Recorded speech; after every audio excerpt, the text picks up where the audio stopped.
let's talk about this movie because I'm looking at your. I think maybe the first movie I saw of yours was Nightmare on Elm Street 3. Nice. That's a good Was choice. Dream Warriors. Good choice. But then I think my favorite movie of yours is a movie that I think actually has something in common. You may not think it does, but The Mask. Oh, sure. No, listen, I have said many times, comedy and horror are really very well connected. And I'm curious as to what you think before I tell you what I think, but I agree with you. Yeah, for me, they're my two favorite Chuck Russells. And we were just talking about me talking to you. I was at Comic-Con last weekend, and so thank you for meeting me on Wednesday as opposed to Friday. And I was saying, hey guys, I'm gonna interview Chuck Russell, and I've had a long history with your movies because I loved Freddie as a kid, and Freddie's my guy because he was comedic. And then Jim Carrey comes and as a comic book fan and a comic book writer and somebody who's loved comics, especially what Mike Richardson did with the Dark Horse stuff in the 90s Correct. and all the independent voices. One of the only people that came on my radio show in college in the late 90s was John Arcudi, who co-created the Mask. And we would talk about the Mask and the chaos and everything that. But my similarity, I mean, the two parallels for me for the Mask and Dream Warriors was that there were not a lot of expectations of either movie. Like people are going to think that Dream Warriors, maybe there was a lot of expectations as being the third film in a franchise. But correct me if I'm wrong, there were not a lot of expectations after Nightmare on Elm Street 2. Correct. In fact, New Line, interesting fun fact. New Line was not going to do anymore after two. Right. One of The the house reasons that Freddie built. One of the reasons I got the gig was I convinced them we could bring such a new vision and re-energize the franchise, just going back to Wes's original, in some ways, and then doing things I attempted to do as a producer in Dreamscape that I wanted to do as a director here. That goes back to the first thing I wrote that got produced with Dennis Quaid and Max von Sydow. It's not well known, but it's a really cool Well, we know it. It's roots of Geekscape. mine. Yeah, We yeah. know it. Right. So they gave me that opportunity to go that much further in Elm Street 3, and we ran with it, you know. In the parallel I wanted to make was that these are movies that are kind of made independently. Like The Mask, it had an $18 million budget and things didn't, I mean, that's not the Schwarzenegger movie you make later, right? Like this is 18 millions. They're still kind of just figuring things out after the Ninja Turtles and this Looking and at my that. face, it was 11 million to make that whole movie with everything in it, and then Wow. 7 million with the VFX package alone at ILM. And I thought it was a great trade-off and a good business model. So that's you're looking at an $11 million independent film in 90s dollars, but still, that was done with a young, fast-moving crew. Nobody was a star yet. Even Jim, Ace Ventura had not been released yet, so it was all off of In Living Color. And New Line took a real gamble on me wanting to do that picture as a comedy and wanting to incorporate CGI, which was so brand new, they had no idea what was going to happen. But they had faith with me because I renewed the Elm Street series. So the two pictures are very connected for me. I think those are the parallels I wanted to make Yeah, because yeah. now you've got this movie Witchboard, which again, independent and has effects. Correct. This is a similar business model, to be technical about it, in that That's what it feels like. this is way below the cost of a studio movie, but like The Mask, it looks like a studio movie, I'm proud to say. And it sounds like a studio movie. And I have a great, inspiring up and comers in the cast and a couple of stars with Jamie Campbell Bower and Madison Eisman. Yeah, the what it catches me with all your movies, and I've seen all of them, and they were discussing at the Geekscape booth this past weekend that I was like, oh, I think Chuck Russell's Blob is better than the original, and that might be like they were having that argument in the booth. Um, that being said, I think that these three films feel connected to me, and watching Witchboard, the thing that always comes back to me with your films, and I'm going to give you credit for the injection of The Rock's career as well, even though he came out of the second Mummy movie, he was number one on the call sheet on your film, Oh, Scorpion King. I kept saying to him while we were shooting Scorpion King, because my understanding was it was his first leading role, and it was. But they were putting his face up at Universal on the billboards for Mummy. And I said, I thought you promised me this was your first. He goes, Chuck, I only worked 2 days on the Mummy. I spoke fake Egyptian. So while he became a big WWF, so whatever they called it at that time, star at the time, he's so charismatic, they sold it with him. But Scorpion King was his first leading role, and He was wonderful about me coach him before we started shooting, and he just is a total champ. And Chuck, there are more Scorpion Kings now than there were Mummy films. So I noticed. So I Yeah, noticed. I, yeah. I I think we should have gone right to a sequel with the original cast, but they chose to do, and it was cool what they did. A bunch of kind of sword and sorcery pictures, and I'm not an expert on them. I saw a couple of them, but I love that genre, and I got to make mine big style in the back lot of Universal with the trams going by, and we had to stop and wave. It was very interesting. Well, the parallel I wanted to make with the three films, Nightmare 3 and The Mask, in Witchboard, the thing that jumps out at me is regardless of budget, your camera keeps moving. You have this floating camera I mean, it's like it's always searching the camera that you're using. What was the influence there when you're I think developing your I think that filmmaking style? I think this is a weird, call it a metaphor, Hmm. but I think the camera is my ghost. In other words, if Well, it you're floats like it. if you're Yeah. if you're a disembodied spirit and you can be wherever you want to in these bizarre, intimate, and sometimes terrifying scenes, where would you be? I don't even tell my cameraman that, so I don't know what I'm telling you. But for me, it's the beauty of cinema. It is a dream. Cinema and dreams are so closely related to me. In cinema, you're in the dark, elbow to elbow with strangers, experiencing these intimate or funny moments, and you're happy to do it with the herd instinct of this group. Um, but I don't. I'm internally fascinated with it. So as a camera, I feel I'm the disembodied spirit. I'm the observer. And then of course we go to the various characters' point of view for different reasons in these films. But the overview for me is that I'm a disembodied spirit. How would I enjoy as a total voyeur watching these scenes? But it's still subjective to the character, Of course, well, right? yes. It's But not that it's not some omnipresent no, director's no, no. subjectivity. But It's there are some things that are less character centric, and that's what hmm I'm talking about. So to the character, it suggests shots to me organically to the character. Yes. And what I love is that when they think you're going to go to traditional blocking, and you do have traditional blocking in some pieces where there's a rhythm in the dialogue, you got to have a little bit of exposition here and there. Um, you're still kind of doing a lift, a push, a pull, or a rotation, and some of just the traditional coverage. You're making sure that the camera is always sort of hovering.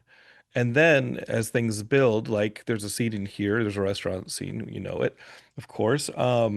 You're kind of letting the kettle start to boil and A the slow, steam is that's a, picking up. it's a slow but strong boil, that restaurant A- sequence. And then the camera's just going to be going a little crazy, but it starts early on. I mean, your camera is always moving, and it's Part really of it, it's a really interesting observation, and thank you for making that. Part of that comes from my background being in theater. that's what I was going to ask because you have it in The Uh, Mask, you have it in Nightmare 3. all that blocking, I can't. People don't stand flat-footed talking to each other in real life, rarely. So I go for movement. It helps. It helps the younger actors in particular for me to block the correct movements on the correct lines. It helps them, they don't even know it. It helps them subtly perform the lines. Uh, that's very organic. It's not intellectual. But when we block a scene, I take the time, if I haven't had rehearsal, I'll take the time to use the set. And a lot of cameramen will be not happy about that, because I just added 2 shots of coverage because they move slightly, and then I'd rather just shoot it all moving and try to get it in one if I have to, or do two moving overs for coverage. So it comes Sure. to me wanting the blocking to flow, and then ultimately the camera to move. At this stage in your career, how much of this are you putting on pencil and paper? How much of this are you floor planning and I do not storyboard dialogue scenes sure. because to me they're very organic to the set and how can I use the set in that dialogue scene. Hmm. So I'm not going to plan that ahead of time. I'll do little shot lists for myself, when I do know the location, but I storyboard everything else. So we have a plan to depart from, and I Right. recommend this to new directors. It's good to storyboard, even if it's your own pencil scratches. You don't have to afford a great artist. But it helps you know your shots and talk about your shots to the teammates that need to know that shot list, particularly the cameraman. So we know what we're departing from. If we do depart, mostly I stick to the plans, especially with physical effects. And there's a lot of physical effects in all three of those films. Yes. So I have to know those shots almost for safety. So we don't start blocking anything new around a physical effect and create a new situation that might have a little fallout. I'm very safety conscious because some of the things I do would be dangerous if they're not blocked and shot correctly in those action scenes. So I do a lot of storyboards. I did a lot on Witchboard. I really enjoyed my DP on Witchboard. We used a lot of the colors, the colorful elements I use in the mask. Um, Elm Street 3 was a little more traditionally darkened down horror style, but both the mask and Witchboard are very rich color palette. And the trick with Witchboard is it has to be terrifying, it has to be scary, so I didn't want it to get too glamorous. But it's a dream. I enjoy being in this Witchboard world. I enjoy going through the board. I enjoy getting the audience as fascinated as I am with a pendulum board that I've never seen those on film. So one of Right. the reasons I did this picture was my research of pendulum boards for spell casting, how they work, how they might work mystically, and how they actually work in real life. I'm quite fascinated with them and fascinated with them as an art form because they are. They've been around, pendulum boards have been around since ancient Egypt, way before Ouija boards. And in fact, the audience doesn't know a lot about them because they were completely censored in a big way. In the 1700s, by the Pope, they were burning women at the stake for having them as witches. So that was the end of pendulum boards for about a century. And then in the late 1800s, Ouija boards were developed with the planchette as another way to contact spirits. So there is a relationship. And one of the reasons I felt it was legit for me to make this all about a pendulum board, I'd seen too many Ouija board movies. I wasn't interested in doing another one, but I was interested in honoring this great piece of pop culture that the original Witchboard movies were. Well, I mean, if it's ancient Egypt, let's put it in a Scorpion King movie. I could easily could. Watch Call out. Universal. Watch out for the new Witchboard. We'll Call see. them. Well, let's talk about that because this is. I mean, Kevin Tenney did make this film in 1986, and you guys made this based off of his screenplay. You and Greg McKay. Um, you guys had worked with him on another. I mean, he redid Night of the Demons as well, I did not work on that, but but Greg Greg did. did. Yes, he Yeah, did. So Greg wrote a script that was a remake of the original, and I said I can't get involved with this unless I can blow it up the way I did with the Blob, actually, sure, or even Elm Street 3 because they wanted a new direction for that. So taking classic horror and bringing something to the audiences that I've never seen before, and if I have a strong take on it, that's why I even did Witchboard. I thought this is a little bit like the Blob. The original deserves a remake, but let's call it a reimagining because there's room sure. for improvement. And I was recently, Kevin Tenney came to a recent screening we had. It's the first time he'd seen anything, and he loved it. I was thinking he'd be very upset it wasn't true to his, but it honors the original. He was quite happy in how we honored the originals in the way we did. It's almost honoring the resonance and the memory of the original without with it being a reimagining. I don't like all this all these words. The point is, I have something new for the audiences all over the world with this picture. I'm very excited about it. And it is resonant from a piece of iconic pop culture from the original. Yeah, it makes me think about the remake of Psycho when you adhere too strictly to the original. I mean, that one almost to a. I mean, that was Why remake it? I'd been offered remakes in my right. career of an action film and this and that, and I thought those are good movies. Witchboard, Kevin did it in a certain year with a small amount of money, but it created a genre. He created the Ouija board genre, literally. Hmm. And there was something about that movie and the young cast I really liked. I love that period of time that I also did in Elm Street 3, where you finish school, you've got your friend group, and suddenly the world's a very dangerous place. Is that friendship going to hold our team together or tear it apart? I think that that happens to all of us at some point after some level, whether it's high school or whether it's college. The real world itself is scary. So I like basing characters in that time period. When you finish The Blob, it's 1987. The Mask is 1994. I know you probably shot it in 93. You might have started working on that as early as 92, 91. What are those years between The Blob and The You know, Mask? I started as a writer, so I've been the way you've heard the term development hell. Of course. It can be development heaven too. Yeah. And I have friends at the studios, but the way once you make a couple hit films, you're invited to do things the studio way. And I could spend a year or two at a time writing a script and actually making better money than even directing an independent film. But you don't know if the film will be made. The reason it's called development hell is the studio system can be a revolving door for the executives even. So you might have a champion who then leaves, the studio heads even change. And I will continue with studio work also. And I will continue with my producing career also. I produced Collateral with Tom Cruise and Jamie Foxx in the middle of all this. So, Yeah, that yeah, movie's incredible. I have two or three dream scripts I was paid well to develop over my studio years. One of them looks like it might be coming up after this film again. So one never knows. But really, people say, "What were you doing?" Well, I was working my ass off, expecting to make uh, my epic, my dream films, and then I will turn around and do gigs like every director. It's good to keep the old gears going and do some of the thrillers and things I've done. But my favorite films are the ones you really mentioned because those at the time were, my dream films. The first Elm Street, The Blob, and The Mask. The Eraser and Scorpion King were a thrill, both of them for different reasons. On a large scale studio production where I learned a lot about how to work with an army of people making your film and how to continue to keep it personalized around the talent, around our stars, and keep people safe in big action scenes. It's a real craft to that. So I'm always learning, I'm always growing, and I love the new technology.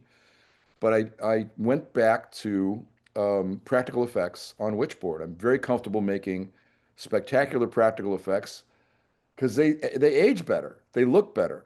There's still people who love Elm Street 3 and The Blob, I think, whether they know it intellectually or not, in part because of the practical effects. They don't age. If they're a good practical effect, it's very scary. No, I mean the stop motion animation of the girl getting pulled into the television and the television coming to life and then the puppeteering. That was not stop motion. That was No, full scale. those were full scale Yeah. and you got it was actual like Yeah. full scale puppeteering. There's one stop motion in Elm Street 3, and that's the skeleton. It's a little Ray Mm. Harryhausen homage, one of my inspirations, that fights our hero towards the end of the piece when he's trying to bury Freddy's bones. They come to life. Hmm. It's a skeleton fight, which was really out there, but I wanted to try it. So yeah, and including the Snake Freddy, that was full scale. Give Wow. credit to Kevin Yeager for designing that and the team that built it, uh, and to Patricia Arquette for letting me have it eat her.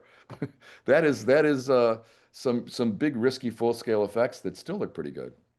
So when you go from those bells and whistles of a studio production, and obviously a lot of the voices go away, a lot of the people who are making your job frustrating, but also a lot of the tools that are making your job easier go away, and you work on something that's pared down, like Witchboard. Because honestly, when I saw that we were doing an indie horror movie, sometimes they work, and sometimes You are you're an correct. yeah. And Chuck, you are one of my heroes. I am so glad you rescheduled so I could talk to you because I was bracing myself to be like, no, no, not Chuck. I don't want to say, Don't go down that you, road, Chuck, Chuck. you understand, right? Like you understand. I know. Listen, it's a I mean, challenge. It's a challenge. Yeah. and then, and then I see the movie shot well. Again, your moving camera. You've still got the ghost camera. The quality is it's going to be released theatrically. You Oh guys yeah. had a whole August bunch of 15th. witches. August 15th. Check out the Uh, listings. Go like to it's gonna go to Witchboard Movie 2025, and pretty soon there'll be tickets listed. Chuck, I was worried that I was going to get a Scorpion King sequel and not a Scorpion King. Do you understand? Yes. You understand my fear in pressing play on this Well, thing? how And did I do? Tell me how I did. it's a Scorpion King. It's not a Scorpion King sequel. Like Good. Good. it returns serve. Good. And you understand when you see filmmakers like my editor said, I'm not going to say the name, but he said, Jonathan, the strike changed a lot, but my editor said, hey, I picked up a job cutting a infomercial. You're not going to believe who directed the infomercial. It is for an inspirational speaker. He's the big one. Um, this is a this is a marquee Hollywood director in the late 90s, early 2000s. Hmm. And that's just the status of this stuff. So when I press play on the Witchboard, You know what I'd accepted. Right, right, right. No, I look, I'm back to being in control. You know, I love the gigs. And by the way, I love there's different studio executives that are huge helps. Mike DeLuca at Warner Brothers is one of the best guys to work with in the world. and he's back on top. Like they gave him that studio, and the house that Freddie built was the house that Mike DeLuca did, Correct. and now he's in charge of the Warner Brothers, and it's And there's awesome. other great executives. So this isn't to put down the studio system in general. And I don't mean to put down the people who directed those Scorpion King sequels, No, no, I'm sure but they were they were probably compromised. for the budget they gave them, they were probably really reaching. Exactly, they were compromised. But my game here was how can I take it's an upper middle budget for an independent film, but it looks like one of my studio pictures. That was my concept the whole time, and I've heard that said back to me many times. It's beautifully, if I may say so myself, it's beautifully shot. Yaron Levy was my DP on this one, did a great job. It's traditional for me in that there's a couple of I considered Jamie Campbell Bower a great star. Maybe he's a rising star because he's not a household name, perhaps. Watch out for Jamie Campbell Bower. He can do anything. I saw him in Stranger Things the way a lot of people did, and I just said, this guy's blows me away. It was our first casting. And Madison Iseman's a major star from Jumanji and from the Annabelle series, and a tremendously terrific actress, courageous on the set because all those hands grabbing her and all that stuff, that was in camera. Those are all in camera effects. And she was ready to go. Just good for take two, Chuck. Good for take three. What do you need? You know, she's a super pro. Then I have these rising stars. Check out Aaron Dominguez. Check out Mel Johnson, who plays a very interesting character in this piece, and Antonia de Spa, who plays our witch, where we go deeper into the witch character than you'd normally see.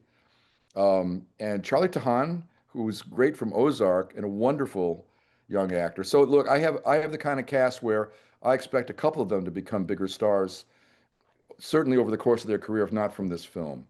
But I had a wonderful time with this team in Montreal and in New Orleans where we shot, and getting to cast great new faces along with some terrific stars. It's a physical job, especially Yeah. for these. I mean, it's a super physical job, and you aren't veering away from it. You're not saying I'm just going to do the talking No, for no, all no, this no, no, now. no. I'm never able to do that actually. You'll So fall asleep on set. maybe I make less films for that reason, but unless I see the win for the audience and for the actors and even for the financiers, unless I can see the win where everybody comes out happy, then I won't start, right?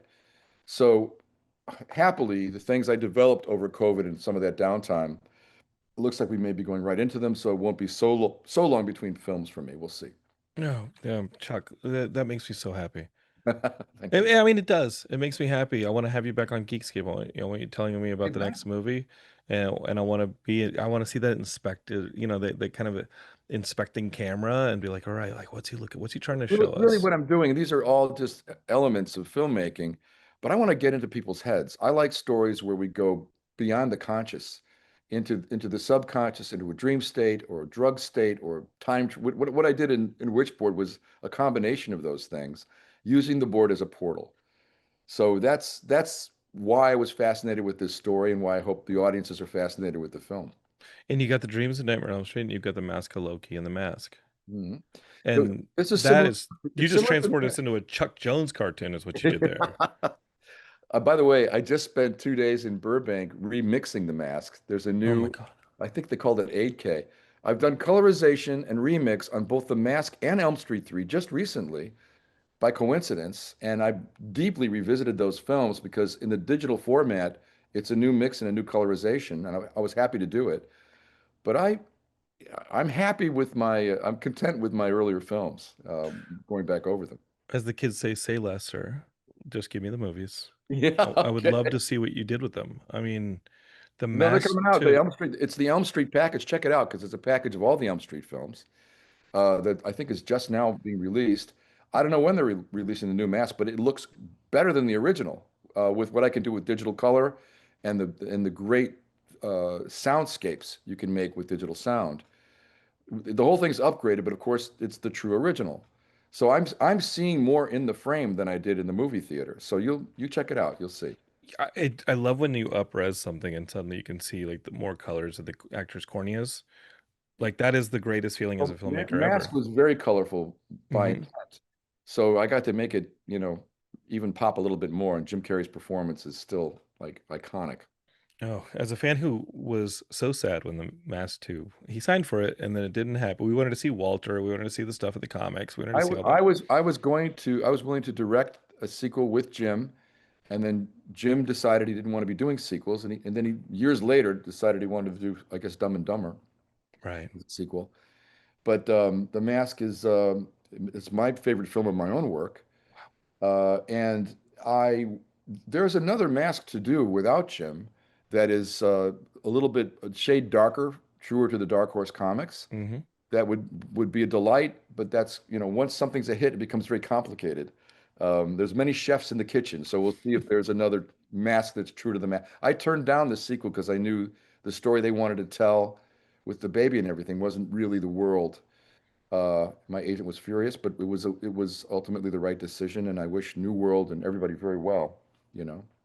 Yeah. Well, I'm New excited to Line, see what, sorry, New Line, I said New World. sure, sure. No, well, New World is out there. Mhm. I think New World was involved in the Fantastic Four franchise. Don't quote me on that I one, did, I Geekscapes. think I did Girls Just Want to Have Fun for New World. So Wow.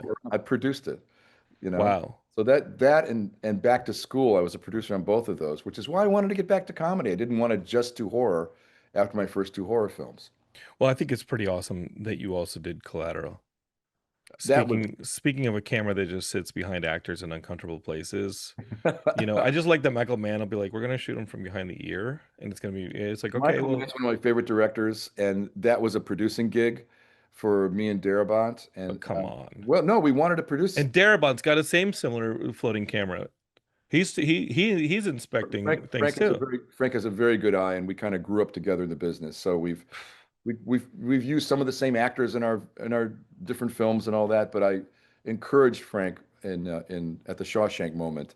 I said, you got to go make this script. He'd given me the script to Shawshank. I said, you go do this now. We were writing it as a team on something for Universal, and I said, I'll finish this. Get out there, get it made. When he asked me to read it, it was the best script I've ever read. I never read the novella, and scripts don't always read well, even ones that make good movies. But the way Darabont wrote that, it was literally the best script I'd read at that time, and still. So I'm delighted for Frank that he branched off and did that at that time. And the one that got away that I feel like with Frank was I loved his LA Vice show, his LA Noir show. Yeah. Oh That no, was that's terrific.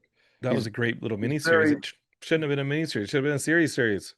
well. It's the rise and fall of our of the tide in the film business is a bit unpredictable. But Frank is wonderful and very connected to that period of time.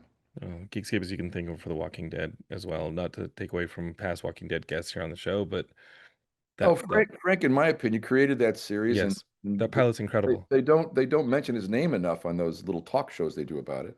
Yeah, I don't even want to know what happened because the fact that they don't mention Nothing Frank bad happened. Darabont, Listen, nothing bad happened, and Frank has been vindicated, so no one even thinks anything sure. bad happened. But Frank is we're similar in this regard. I know how to win. If you give me the ammo, I'll win the war on these films. And I think it was must have been getting complicated. Yeah. But if they just followed Frank's lead, and he created a huge hit series. I It's don't still a think huge series. It's still great. they didn't digress from his format. Yeah. Well, listen, Chuck, you're coming back on the next one, I'm happy to be here. whether it's Witchboard 2 or whatever you want to do. I'll surprise Come you. back. You always have. I was really happy to get that email asking you to come on the show. That was awesome. What a pleasant I'm surprise. delighted to be here, and I'll be happy to be here next time. Your questions are great, and Thanks. you have wonderful insights into the business. So Well, happy to be here. thanks. Thanks for teaching me some stuff. Thanks, Chuck. Oh, well. All right. Thank you very much.